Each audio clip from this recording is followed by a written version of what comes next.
Desire is your mainspring of action, for you cannot move without desire. Ask yourself what you want from yourself, and then formulate your desire.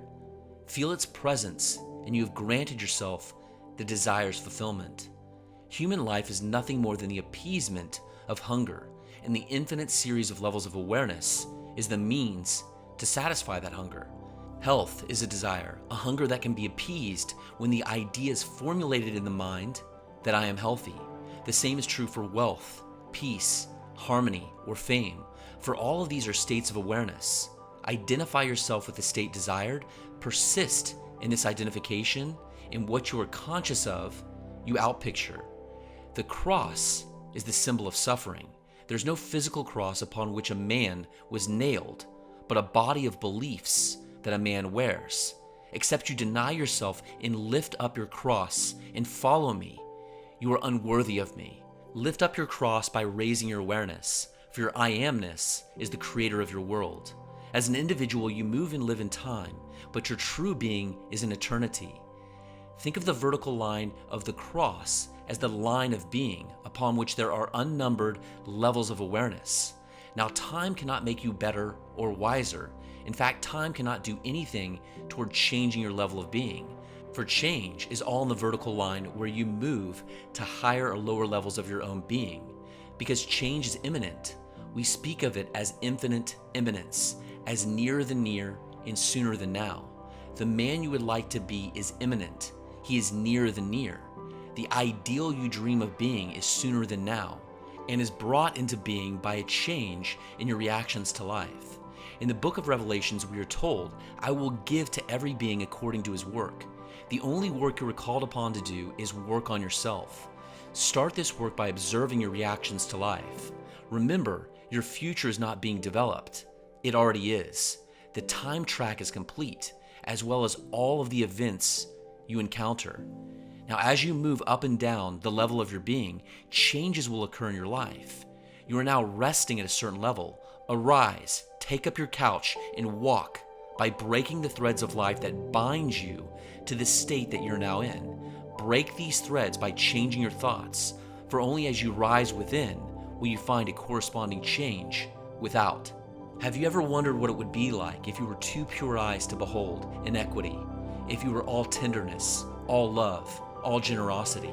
Aim for those feelings and then watch your relationship to them. It is here in the midst of the storms of life that you work this law. If you identify yourself with an unlovely state, you will find yourself sinking into it. But you can lift up your cross by breaking your automatic mechanical reactions to life and sacrificing your present level of being. This message comes not to bring peace, but a sword. It comes to set a man at variance against his brother, father, mother, and all the members of his household. For I bring the sword of truth, and that is the word of God. This word is sharper than any two-edged sword, for it is capable of piercing the soul and spirit. I'm not suggesting that you turn against your earthly relatives, but you turn against the psychological ideas that govern your behavior and the dominant mood that governs your actions and reactions to life. If at this moment your feelings are not noble, turn against them, for they are your psychological mother. This is done by putting new feelings in their place. You cannot change your thinking until you change your feeling, and all feelings come from ideas.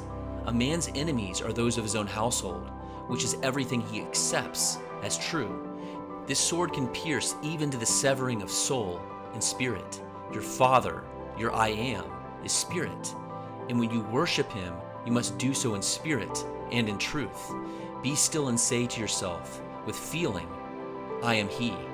All that you consent to, all that you believe and accept as true, be it wise or foolish, forms the clothing you wear. But you can be reclothed and ascend to a higher level of being when you take up your cross and follow your imagination. Now, most of us are aimless. We want more than we presently have. We want the other fella to change, but we don't want to do the one thing that will bring the change about, for we do not want to change self. In Revelations, John tells us, I will give to everyone according to his work. The gift is not given according to the work of another, but according to the work you do on yourself. And that work is to uncritically observe your reactions to life as they bind you to a certain level. Disassociate yourself with your unpleasant thoughts and associate yourself with your aim, thereby rising to its level. For your ideal is on that vertical line you stand upon. Scripture tells us to seek and you shall find, and when you find him, you will be like him. I tell you, you will never find your fulfilled desire until you are the desire. Those who go searching for love only make manifest their lovelessness, for you never have to search for what you are. The whole of human life is the appeasement of desire, and desire conceived as fulfilled will externalize itself. If you are not hungry enough to transcend your present level of consciousness, you will not conceive of anything greater. As long as you are in love with the state you are now in, you cannot and will not rise from it. Without the vertical line of states, life would have no meaning. The ancients called this infinite series Jacob's ladder. You do not build this ladder, rather you climb it through self-discovery. When you think of another, you are seeing only your opinion of him. If you think he is kind, he is kind. If you think he's stupid, he's stupid. As he's playing the part you've assigned him because of your opinion of him. Therefore, if your desire is for him to change, you must change your opinion of yourself, for he is only your opinion pushed out. Where you are psychologically is what you are. Therefore, only associate with the feeling that leads you to the fulfillment of your dreams. If you found this video valuable, please leave a comment below. I would love to hear your feedback. And if you'd like to learn more about how you can be the best version of yourself so you can create the life you want, please subscribe, and I'll see you in the next video.